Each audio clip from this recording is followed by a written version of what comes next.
Rajesh Raman is the chief architect for SignalFX. What does that mean? Well, in this episode, Rajesh and Ian dive into his role and how he focuses on not just the implementation of systems and processes at SignalFX, but also the best strategies and practices that will be needed months down the line. They also go into Rajesh's history at Google and Facebook and discuss cloud technology and the future of the industry. This podcast is sponsored by the Lightning Platform by Salesforce. Salesforce just introduced the Lightning Platform Mobile, the low-code mobile app development platform that empowers anyone to easily build, publish, and manage AI-powered mobile apps for employees and for customers. Find out more at salesforce.com/buildmobileapps. Welcome to another episode of IT Visionaries. I'm Ian Faison, Chief Content Officer here at mission.org. And in studio, Rajesh, what's going on?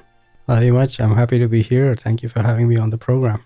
Yeah, we are going to have a real deep dive today into an interesting topic from a really cool new job title that I haven't necessarily heard about a lot. So you're going to tell us what a chief architect does. I mean, I guess I know of a chief architect from the architecture world, but not necessarily from the tech world. And we're going to go super deep into observability, what that means, how it differs from monitoring, and a bunch of other stuff that you're working on at SignalFX. But first, how'd you get into technology? Oh, that's a great question. I think my earliest memories of working with computers were back in 7th grade. I think my school actually had a programming class, and I took the class. I actually didn't understand anything at the time. But I think a couple of months ago, I know something happened. Things started to click into place. My dad bought me a little computer. And here I'd probably date myself because that computer now sits in the Computer History Museum. But I taught myself programming on that. I had a couple of great friends in school. We continue to be good friends to this day, actually. And we were kind of like in that same programming environment together. We taught each other. We kind of like grew up together. And that kind of like became a passion of mine. I think heading into 8th grade, 9th grade, I think at that time I already knew that I really loved working with computers. And so it's been sort of a continuous journey since then. And where was that? Where'd you grow up? I grew up in India. This is in Bangalore, India. Today it's the Silicon Valley of India, but at the time it was just a sleepy town. And what's interesting too is you got your PhD in computer science, which is not always the case for, I feel like, especially here in the Valley, you have a lot of people who skip undergrad altogether. Why'd you do that? So at the time when I left India right after high school, and I came here for my undergraduate study. I did it in a liberal arts college called Ohio Wesleyan University, and I really loved the environment there. So they had kind of like a combined department of mathematics and computer science, and I really loved studying the subjects there. And I kind of had like this close relationship with academia. I really enjoyed the studying, the learning, and the environment of university.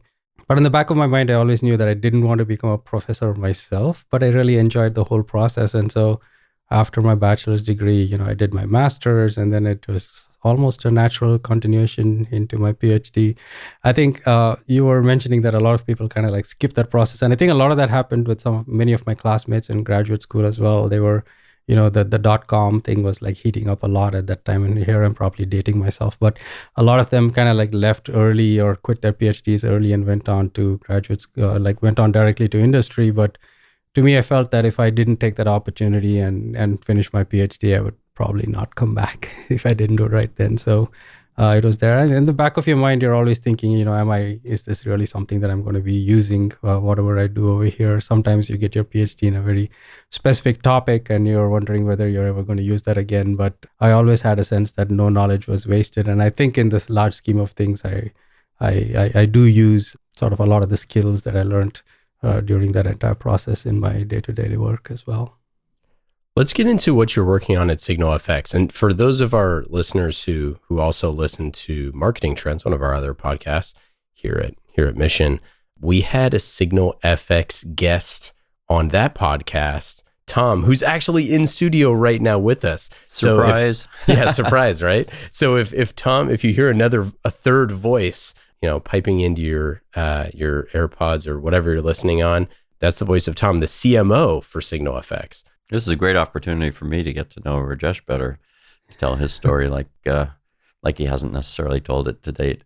Yeah, no, I mean, this is really fun. And this is actually a teaser because we're going to have someone else from SignalFX on an upcoming episode, but I'll hold that. Maybe we'll tease it at the very end. But tell me what you do as a chief architect and what types of things, what's the scope of responsibilities and what types of things are you working at SignalFX? Sure. So the chief architect is sort of an interesting role in a company. I guess many companies might fold some of those functions into a CTO-like function, but we are sort of a little bit more deliberate in the way that we approach it at SignalFX. The way I describe it is that the chief architect is a little bit more on a strategic, looking at the technology roadmap, trying to look at what we should be working on 6 months from now or 12 months from now, but kind of like focusing on the actual implementation and the architecture of the system itself. So a complex system like SignalFX, there's a lot of development happening on it all the time. You want to be very conscious that you're making the right kind of technical choices on the things that you make. And while different groups are working, there might be some common themes, or you might notice that there's a relationship between what they're doing. And you want to kind of like bring all those strands together to make a coherent picture of the entire architecture. So you don't want to be accumulating too much technical debt. You want to make sure that development is happening in the right direction, that you're making strategic choices in the choice of technologies and things like that. And I think the chief architect, we basically prioritize some of this work on a longer term thing. We call it sort of the non-functional backlog. So usually product management owns the features and the user visible part of things. But there's a lot of development that you do in terms of care and feeding of your existing system, paying down technical debt, making changes to scalability and stability and all. So all that development also has to be prioritized, and you make sure that you're continuing working on those as well, not just feature development. So we collaborate with like the product management function to make sure that all that work is also getting done in a timely way. So that's kind of like that's one of my functions. The other things that we do, looking on just basically like managing technology and the way technology is understood and used within the organization. So as new engineers come on board, for example, I consider it like part of our job to make sure that they understand what we are building. We get them onboarded, we get them productive. And so education and onboarding is kind of also something that I consider part of our function. So that's kind of like a rough sense of what the chief architect does, especially at SignalFX. Yeah, it's pretty interesting because I think a lot of, depending on the company, all of that stuff might fall under the CIO, might fall under the CTO. It might be split amongst those.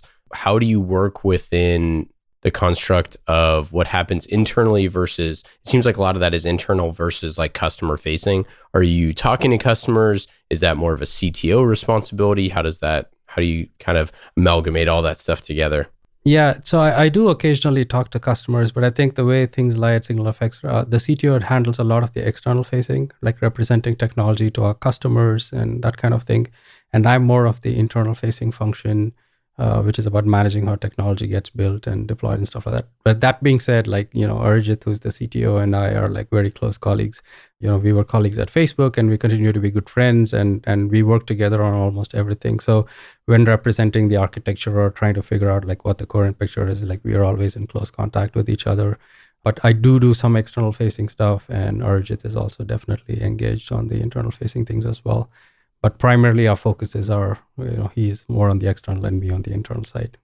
Yeah, I know it's a unique job title, but I must tell you that the very core of what SignalFX is all about is in fact the architecture of the platform. And so to have somebody whose sole focus is on that architecture continues to, enable us to stay ahead. Because what we've created is, you can probably hear now, there's a bunch of patents that have been awarded, and it's really innovative. Yeah, and I think that it's a really interesting way of slicing it, because I know that, we talked to a company here in the Valley, Carta, and their CTO says his theory was, I guess their like operational management is that CTO is product side of the house and CIO is internal business functions side of the house. Like pretty much completely separate kind of entities, where one person is building product and one person is focused on essentially like employee engagement of technology, which this is interesting because you have so much external facing with CTO. What a great interview that would be. Maybe in our part 2, we're going to have the CTO on and be able to mirror these 2 episodes up. But I think it's interesting that more companies don't align this way. Why do you think that might be? I mean, you've been at Facebook and at Google, and we'll get into those experiences, but why do you think that this allows for a more streamlined kind of operational and like productivity standpoint way to do business? Yeah, I mean, I think some of it just has to do with like personality of people and kind of like where they are. Like you can take, for example, if you're making a movie and you have a producer, there are producers who are much more engaged with the way things, get done from a directorial standpoint. For example, they might be engaged more on that, whereas others might kind of like sit back a little bit. So a lot of it has to do with like personality. I think that's part of it. But the other thing is like, as you mentioned, there are things that we do when we represent the product externally that because we are in engineering, sort of very technology heavy focus, that we like to have people who come from the engineering strain to represent that technology to our customers. Whereas in many other companies, it might be something that the marketing team or the sales team does more of, and so that kind of like coverage pivots the whole spectrum of responsibilities inside SignalFX. So because Arijit like comes with that engineering background and he still takes that on as part of his portfolio to represent it externally, then it leaves like there's this other big function that we have to take care of, and so that kind of falls under the chief architecture and the chief architect, sort of that side of things. In general, I think, so as you mentioned, that in some companies, it's like the CTO versus CIO. And in our company, it's basically the CTO versus the chief architect. So, and there are sort of like the CIO is usually often also responsible for business systems that are inside the company. But for the chief architect, like that's not the case in SignalFX. I take care of most like the technology for the product itself, but like business systems like email and like Salesforce and all that kind of stuff are not things that I handle directly. Let's talk about observability and specifically what you're working on with SignalFX as an operational intelligence platform. Can you share more about what the company does and what are the specific things that you're working on and building? The way we describe SignalFX to anyone who's kind of like new to us is that we say that we're a cloud environment observability platform, and that has like a few different components to it. So the first thing is like cloud environments. So now everyone is kind of like familiar with what the cloud and what it is. But if you go back like several years, it was somewhat of a relatively new concept. Companies like Facebook and Google had what we now call private clouds, but at the time they were just like massive data centers of very, very large numbers of machines. And you had to kind of like build up the expertise to be able to deploy applications at scale, to understand them, to operate them, to monitor them.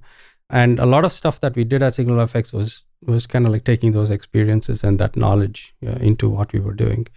But now in the age of like public clouds, it's not a problem that only the Googles and the Facebooks of the world face, but like any large application, any large system, any large kind of successful company that has a digital strategy is kind of like facing those same problems or echoes of those same problems at some scale or the other. And so a lot of the lessons that we learned are like broadly applicable to them. So what we've built is an observability platform for people to understand how those applications behave. Are they working as they are intended? Is there any problem? Or if there isn't a problem, like can you still understand what's happening inside the application? Because you would need that level of understanding to fix any problems that might arise in the future. So like monitoring of these applications is sort of by itself not a new concept. Like people have been monitoring systems for as long as systems have been built. I think what's changed is that, cloud environments make these systems much more complicated. They are much larger in scale. They are much wider in scope. And the lifetimes of individual components have been shrinking like anything. It used to be that you could stand up a machine and you'd run it for a few months. Now it's common to stand up a container that runs for a few minutes, or you can like fire up a Lambda or a function that might run for just a few seconds. Monitoring that kind of activity with very high flux is like a complicated problem. And so what we've built is a platform that gives you real-time insight into how these entire environments work. And that insight you apply to making sure that your environments work as intended, but also help understand and give you insight into their operation in general. And so observability is sort of that second part of the problem, which is not only do you know that this thing is working, but you have some insight into what's happening internally so that if something breaks or is not quite working the way you expect, you actually have some insight into what's actually happening inside. Yeah, I was going to say that it's not only understanding what's happening, but actually now being directly led to where it may be happening. Yeah. So that you can actually correct it in the time that it takes, you to do so, which these days isn't much because customers expect instantaneous. Yeah. Yeah. What are some of the, types of companies that you all work with, and like, who are the people on the team? Who is this affecting? What are the people's kind of like journey to cloud native, or maybe they're somewhere on that journey, but they don't necessarily know how to get from A to B. What are those customers that you are working with and talking to? What are the issues that they're having? Sure. So if you look at kind of like our customer base at large, the kinds of companies that we work with actually span the entire length and breadth of the industry.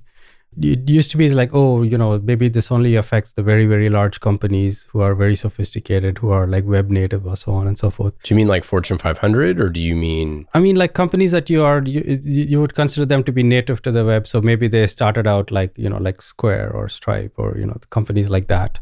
But in fact, the kinds of companies that we're having traction with like spans the entire industry. So payment tech is of course one of them, but like everyone from apparel manufacturers to like people who are doing payment processing, people who are doing various kinds of reviews of food, like Yelp, for example. And so it's not so much the company itself or which vertical or which industry they are in, but rather their maturity in kind of their organization in this whole digital transformation.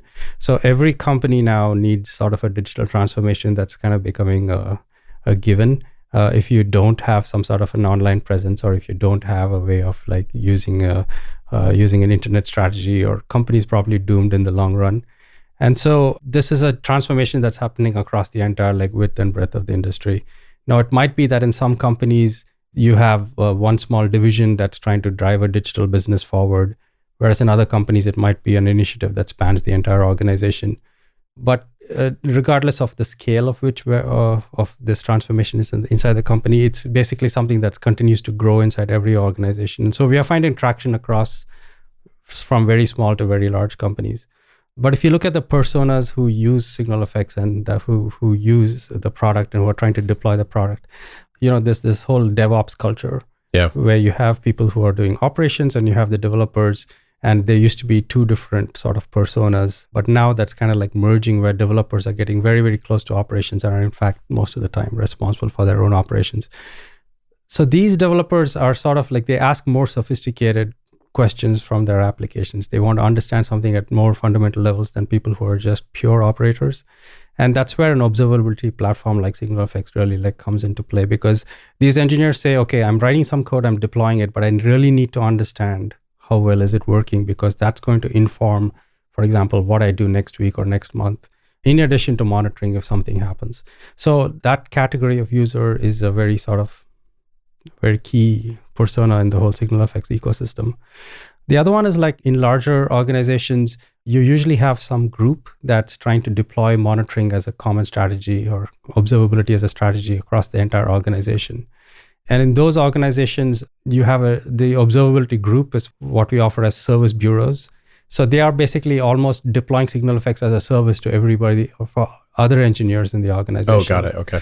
And so we offer a bunch of tools for them to manage usage and kind of like hand out understand how the system is being used across the entire user community, and so on and so forth. So they are also sort of a key persona in the SignalFX ecosystem, because they represent our company to their internal customers, so to speak.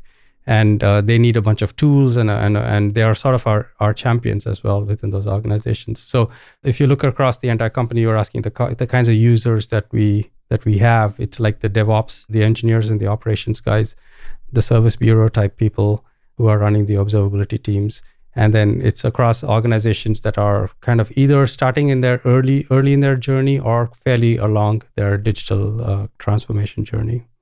Okay, so what do you think the difference is between observability and monitoring? Or is it the same thing? I mean, is it lexicon, or is this actually something that has some type of important business difference? So monitoring is a function that has been around as long as people have run systems. When you're operating a service, you always want to know, the very first question you have is like, is it up or is it down? Yeah. And monitoring is basically trying to answer that question, is to tell you whether the service is up or down. But that's only the first step, because in this day and age of deploying applications very quickly and doing very rapid pushes, and of having very largely dispersed and very deeply engaged users, when something goes wrong, you also need to know what has gone wrong so that you can very quickly fix it and deploy it. So it's no longer acceptable to have like a 1 hour or 2 hour downtime when something happens. Even a few minutes is way too much. And that's kind of where observability comes in, which is, it's not just sufficient to know whether something's up or down, but you need to know, why has it gone down? What aspect of it is not working? What do you need to do to fix that problem?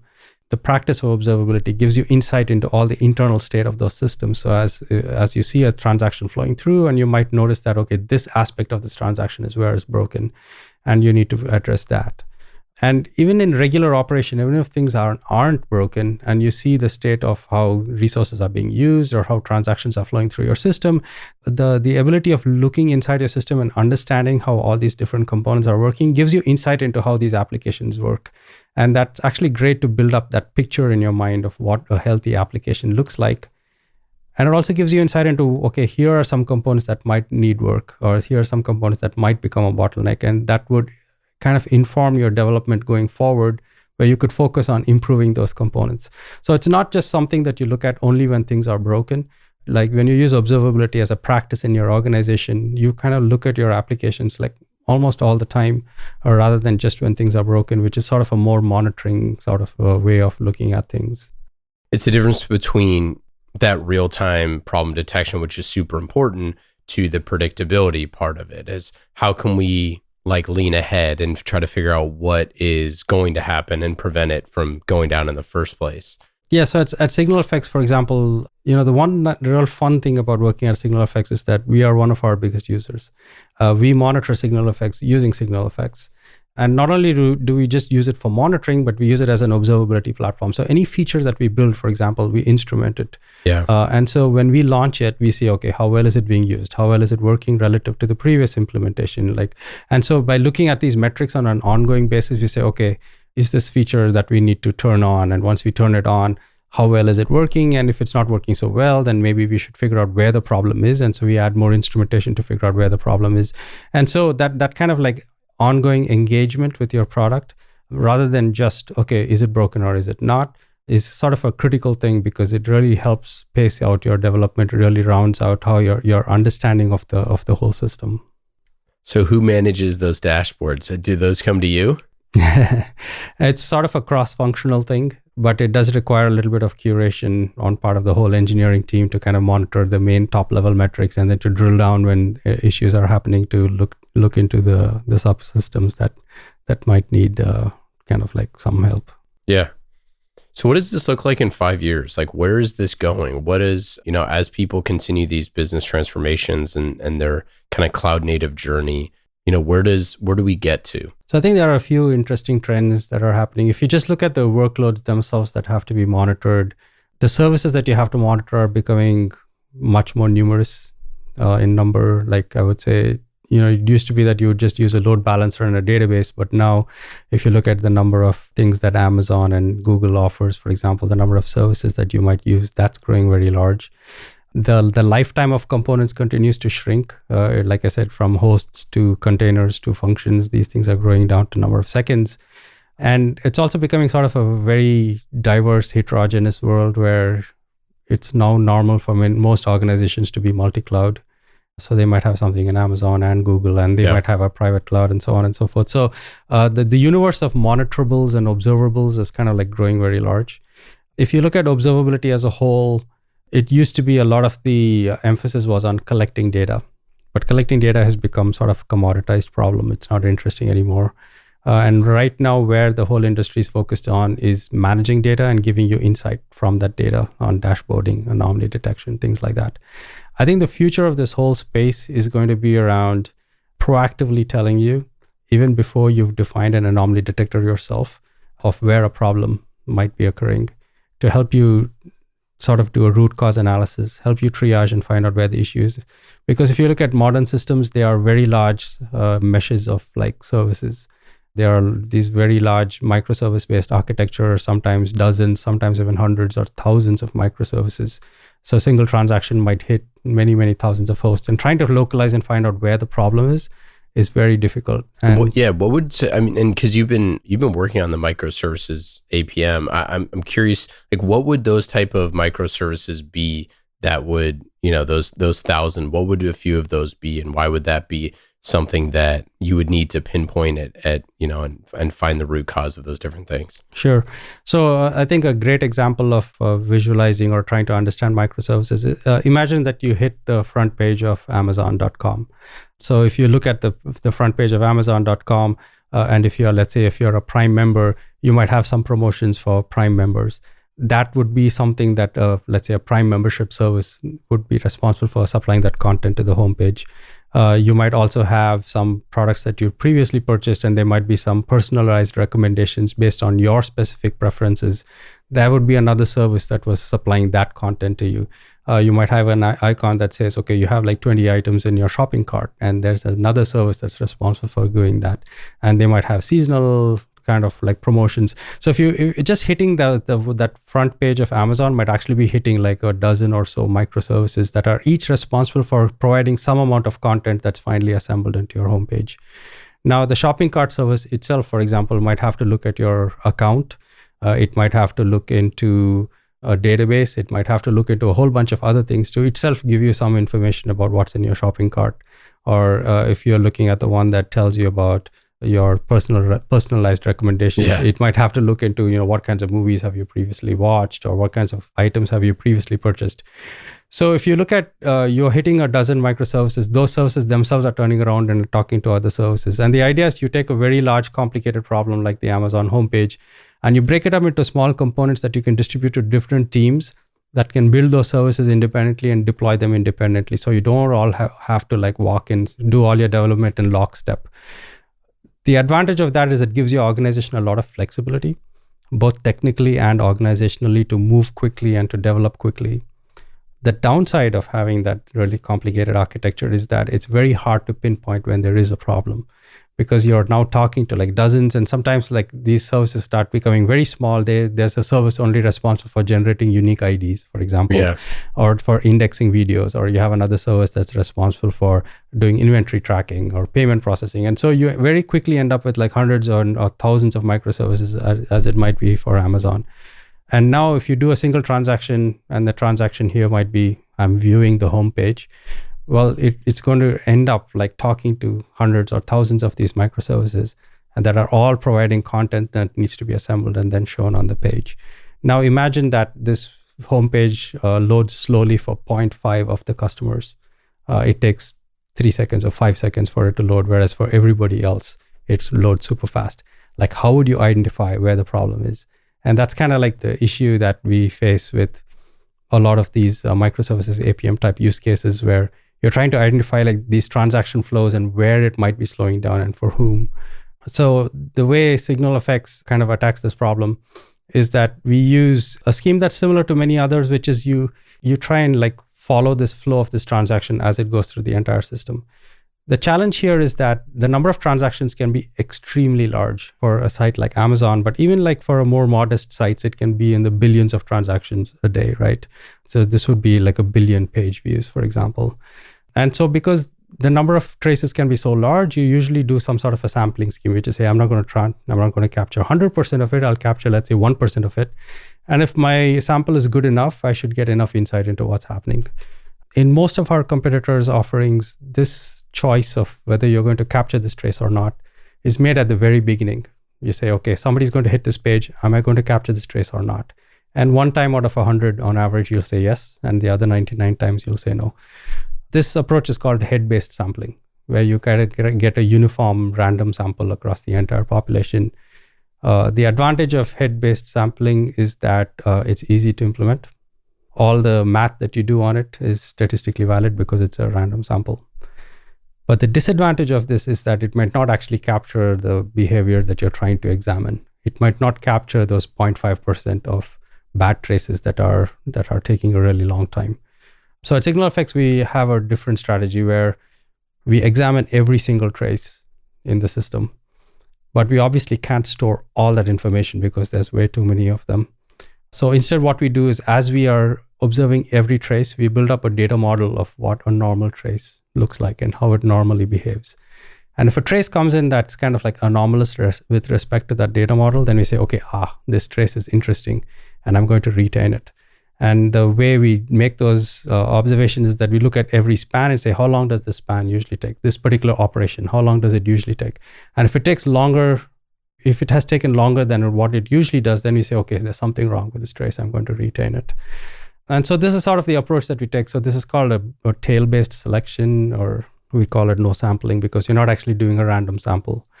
And what this lets us do is it captures a lot of these anomalous traces, and you help identify these problems much easier because you've actually captured all those anomalous traces, as opposed to saying if it was just random chance whether you happen to capture them or not. It's also very complicated to implement. There's a bunch of data science that we have to do in there to kind of represent what a normal trace looks like and how do we do that efficiently. So that was kind of the challenge, but I think we did a pretty good job on that. And so that's one of our primary differentiators. Also, there's a great ebook that you all have done that we'll link up in the show notes that kind of looks at some of this sort of stuff for those who want to go deeper on all this and Kubernetes and stuff. Sure. As well. Yep. Going back to real-time cloud monitoring, how is this evolving? What are you seeing as the evolution of the way that this is done and the way that this can be done moving forward? Yeah, so actually, as of now, we are the only real-time monitoring system. All the other systems sort of do it with some amount of latency, which is on the order of a few minutes in the common case. When we built SignalFX, we had this sense that real-time insight is a very important component of monitoring these large, complicated applications. I'm a bit of an aviation geek, and my EVP of engineering, Leonid, is also an aviation geek. So we are often fond of making sort of, aviation analogies when we talk about SignalFX and real-time monitoring. But we look at our dashboards as kind of like the instruments that you use to fly an airplane. And it's not much use to those instruments. Like if you make a change, you try and move the stick to the left or right, and it takes you a minute or two to find out what your new heading is. Like it would be an extremely difficult to try and fly an airplane like that. And that's kind of like why real-time systems are critical, which is when you make a change to a system, you would like to see immediately how that system is reacting. That's one aspect of it. The second aspect, and sort of like more critical thing that people can immediately relate to, is that when we can detect a problem within 2 seconds of it happening, it gives your organization a lot of flexibility to handle that situation rather than waiting and finding out that if you find out like 5 or 10 minutes after it happened, by that time your users have probably already seen it. They're probably already tweeting about it. And in this age of like 3 nines and 4 nines and that kind of availability, every second matters. And so having a real-time system that can let you know as soon as possible is sort of a very critical capability that's becoming sort of almost, I would say, a requirement, and especially in some of these very highly ephemeral environments. If you have a container, for example, that spins up and runs for a few minutes and shuts down, like knowing what it did like 5 minutes after the fact is almost useless. Yeah. One of our customers, they do flash sales of apparel. The entire sale lasts like 4 to 5 minutes, but in that 5 minutes, they sell millions of dollars worth of apparel. If it takes you 2 minutes to find out that there's a problem, that has a very concrete cost associated with it. So this real-time nature of monitoring is becoming sort of a critical capability in operating these large sort of environments with very, very high uptime requirements.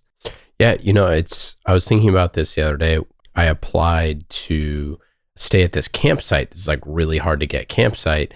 And it opens, it's like, Department of Agriculture or whoever runs the website. And basically 10 o'clock Eastern, 7 a.m. Pacific, like on the dot is when it opens up, right? Mm-hmm. And I was thinking about just how much the government specifically will have to engineer these extreme, like we're at the very, very beginning of how complex these sites that we're going to require instantaneous results. We're going to require, as you mentioned, all of this real-time monitoring. And if our, government agencies, I think someone was talking about the other day about how getting the IRS the ability to do online tax returns, right? Mm-hmm. And I think that's being lobbied against and all this sort of stuff. But not to go into that part of it, but this idea that there are so many people that could potentially, so many companies or the government or whoever it is that could be left behind by the fact that if you're not to a second, like how can you let something online that happens exactly at that moment in time? You see, things like flash sales, that was a great example. People selling concert tickets, all of these things where you can get so creative, especially from like, marketing and sales standpoint, getting people in the right place at the right time.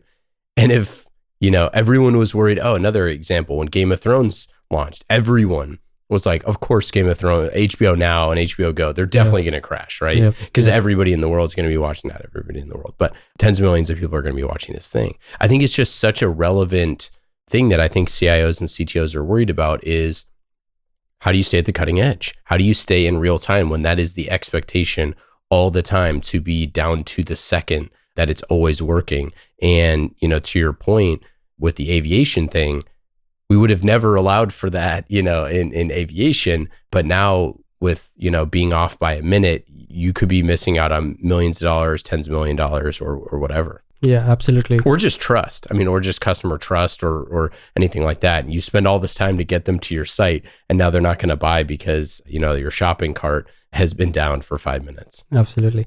And, you'd asked like a couple of seconds ago about like the future of this whole observability space. So I think two critical things that I think are going to happen. So one is that like we are receiving a lot of data. So we receive like, for example, some of our bigger customers, they send us like tens of, almost hundreds of millions of data points that we receive almost on every minute. And there's going to be kind of like increasing amount of data science that we need to do on this almost in real time to be able to extract and like identify like leading indicators of instability and so on and so forth. So I think that's going to be an exciting field where there's going to be a lot more data science being applied on all this data. And the second interesting thing is this, and this is where it ties into the real-time system, is that there's going to be a lot more automation that hangs off of this. And this is a new field that's kind of being spoken about called AI Ops, which is to bring like data science and automation so that many of these sites are almost like self-operated using, real-time analytics, and then using automation so that we can remediate things automatically as issues arise. And, that's only going to be successful if you have a real-time system, because otherwise you're just not going to be able to react in time or make the right kinds of observations or control any system with any amount of fidelity unless you have a real-time system. All right, let's switch gears here to some of your time, early days at Google, early days at Facebook. You started at Google in 2002. You started at Facebook in 2009.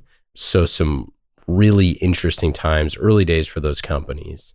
And I think that we've had some folks on the show that have talked about that sort of thing, or about being at those companies specifically in those time frames. And I would love to ask you, what was it like being a software engineer at those companies when being a software engineer was the creme de la creme? You know what I mean? It was like, it was the job to be in the Valley, was in those companies, being in that kind of title. Well, undoubtedly it was an amazing experience. Being at Google at the time that I was in 2002, and, this was still the aftershocks of the whole .com explosion. And so a sentiment in the Valley as a whole was a little bit down in energy. But when you got to Google, like things were just like buzzing. This was really like when the company was really taking off.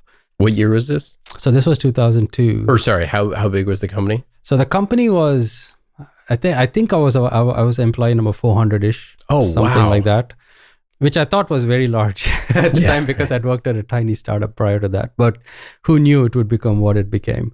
At the time, I joined a group called the Production Group. And looking back, this is kind of like, I would say, a lot of the modern concepts around the DevOps culture were already like kind of like taking root at Google. The production team was responsible for basically all the stuff of actually operating the entire Google system in production. And so it included a bunch of us that were building tools for cluster management. And it also included people who actually carried pagers And they became what became the site reliability engineering team. At the time, the whole site reliability engineering concept wasn't yet there. You had operations guys who carried pagers, and then you had like software engineers. But the production team was sort of like the first, in my experience, like was the first time that we actually saw some of this DevOps culture taking root. Wow. Because we also had like engineers who were responsible for the systems that you ran. Those kinds of like values that we had at Google was new to me at the time, and I think it was still relatively new in the industry as a whole. It was a really exciting time for sure. I was, we were routinely working with clusters of, tens of thousands of servers, which now is like it's a laughable amount for Google. But even at that time, I thought like these were among the largest clusters anywhere in the world. And the number of machines was just exploding, day by day, week by week. We were turning up new data centers. It was just an immense amount of activity. And it was a sort of a very fun time. We had in some ways, a relaxed and very positive attitude to work. It was a very enjoyable time at Google for sure. Well, you were already a PhD of computer science at this point, right? Yes, I was. So, I mean, I and the reason why I want to kind of harp on this a little bit is you kind of get a lot of people that kind of give the opposite advice these days. But do you feel like you were really ready for this type of opportunity because you'd spent essentially a decade in school, 9 years in school, like ready to do this thing? Yeah, actually, that's a great question. At the time that Google was interviewing, they really valued PhDs. That changed a few years later. But at the time, they really gave a lot of value to people who had PhDs. There was a lot of interesting sort of like data science and large system work already being done at Google. And so I guess that's the reason that they wanted that kind of profile. But like, for me, joining Google was not like a huge stretch. So even though I was in academia, I actually worked at the University of Wisconsin where I got my PhD.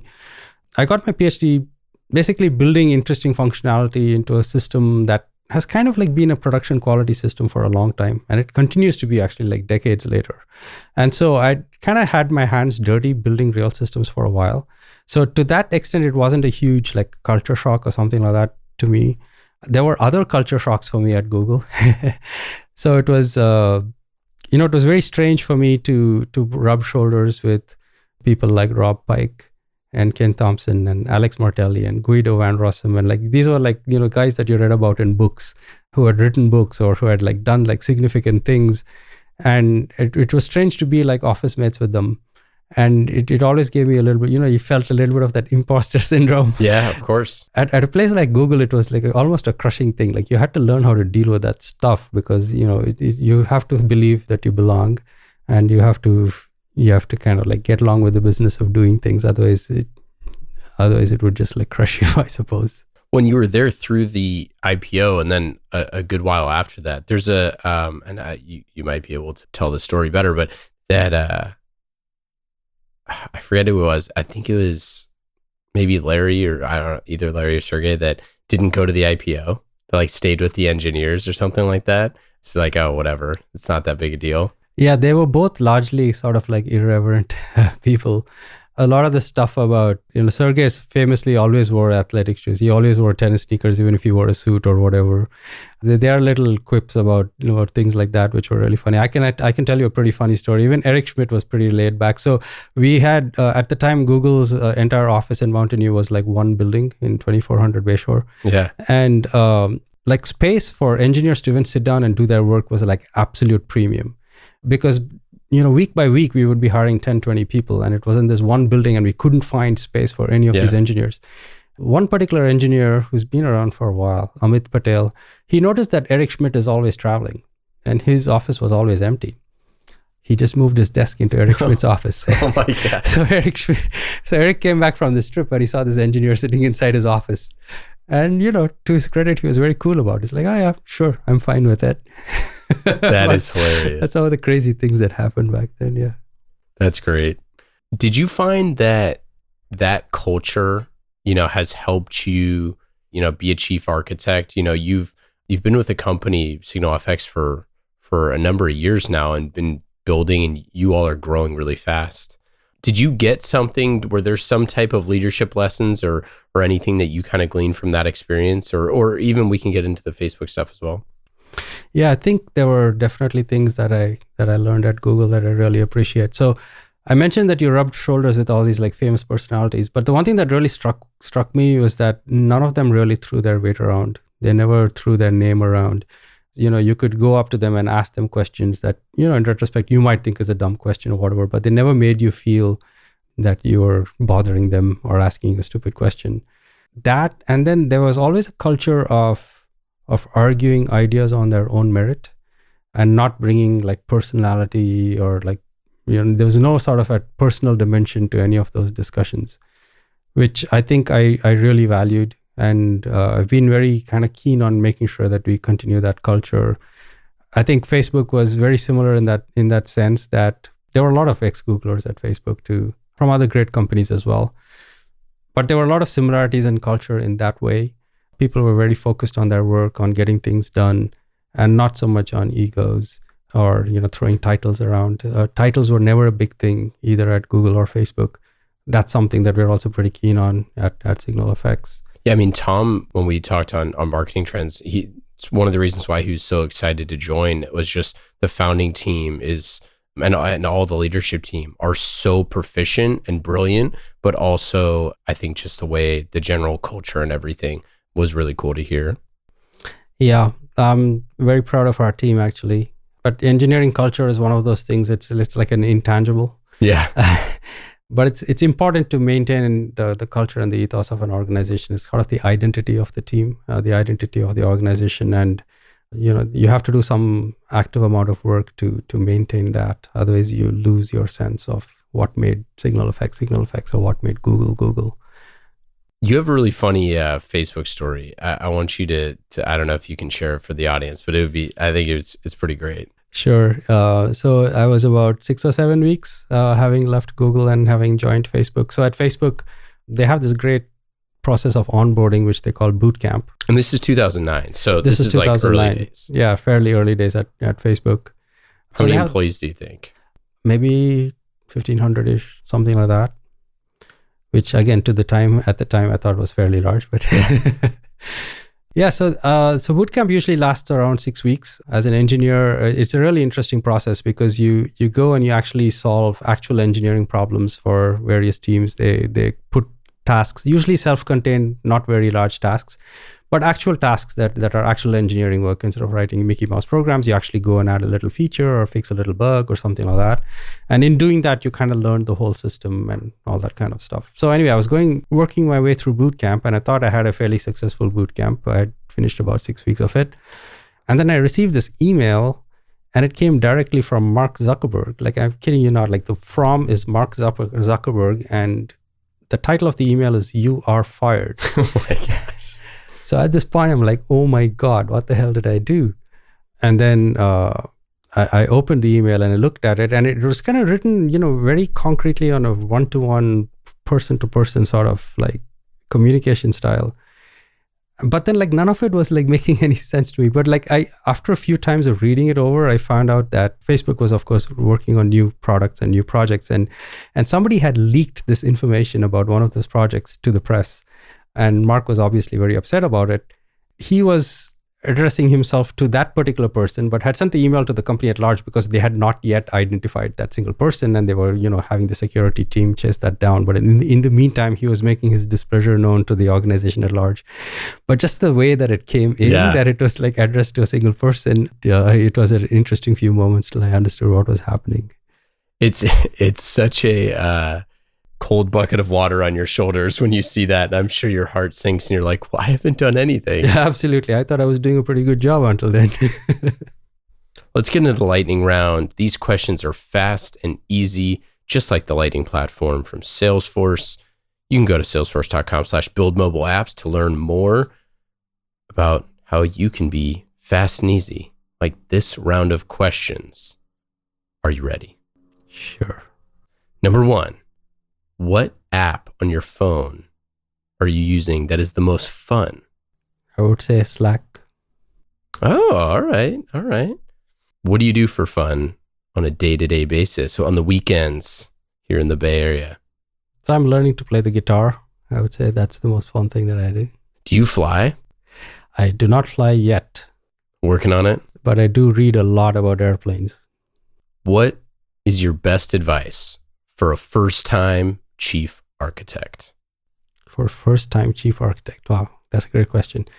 I'd say that your job is to make sure that the right decisions get made, but not necessarily that you have to personally make each and every one of those decisions. You have to make the environment so that people make the right decisions. You have to encourage people to kind of collaborate and make the right decisions rather than forcing your decision on everyone. Do you have a favorite recent book or podcast that you've read or listened to? So books-wise, my favorite has to be Patrick O'Brien's Aubrey Maturin series of books. It's actually a series of like 21 books. Wonderful, wonderful stuff. Podcast, I like Dan Carlin's Hardcore History. Mm-hmm. It's fantastic stuff. Do you have a favorite team, sports or otherwise? Depends on the sport, but yeah. Football, I like Green Bay Packers. Oh, all right. Formula One, I like Mercedes. Final question of the lightning round. What is the worst advice that you've gotten in your career? I haven't gotten a lot of career advice, to be honest. And as a result, I've made lots of mistakes purely on my own merit. But I'd say, so let me just say, so the mistakes that I made is that working with people, networking with people, and understanding what they are doing and making them understand what you're doing is at some level even more important than just writing code. And that's something that like especially engineers don't fully understand, especially when you're fresh out of school. So I would say spend a lot of time on that. I love it. That's it. That's it for the lightning round and for today's interview. Well, I guess I'll say people, you can find Rajesh on the Twitters at Real Rajesh Raman. Yep. Actually, do you want a funny story about Facebook about that? Sure. Yeah. So Facebook was obviously already had this big platform. I was not on Facebook yet for a really long time. And there was this time where Facebook said, okay, now everybody gets like a handle. You can go grab your handle. And of course, I didn't pay any attention to it. Yeah. And then at the time that I interviewed at Facebook, they said, well, you must have a handle because otherwise, that's the way it works. So I searched for Rajesh Raman, Rajesh.Raman, like every single variation of that, and all of it was taken. So I just, and this is, I swear, this is way before Donald Trump. Okay. I'd never known who the hell Donald Trump was at the time. So I just chose the real Rajesh Raman. I show up to my first day at work at Facebook and they do all your IT provisioning and they give you a laptop and all that kind of stuff. And my internal corporate email address was the real Rajesh Raman at facebook.com. So I'm like, okay, that's not going to cut it. And I had to go get a special exemption where I could use, an email address that would not make me subject to ridicule from everybody else. And I'm sure once Trump got elected, it was, well, I guess you were gone by then, but. I was gone by then, but unfortunately my Twitter handle is still realrajeshraman.com. And so that's, I'm sure, gives you the wrong impression to many people, but it is what it is. Yeah, that's great. Yeah, follow him on Twitter and let us know if there's any way that we can help. And yeah, thanks so much for hanging out today. Thank you. Thank you again to our friends at Salesforce. IT Visionaries is brought to you by the Lightning Platform by Salesforce. Salesforce just introduced the Lightning Platform Mobile, the low-code mobile app development platform that empowers anyone to easily build, publish, and manage AI-powered mobile apps for employees and for customers. Find out more at salesforce.com/buildmobileapps.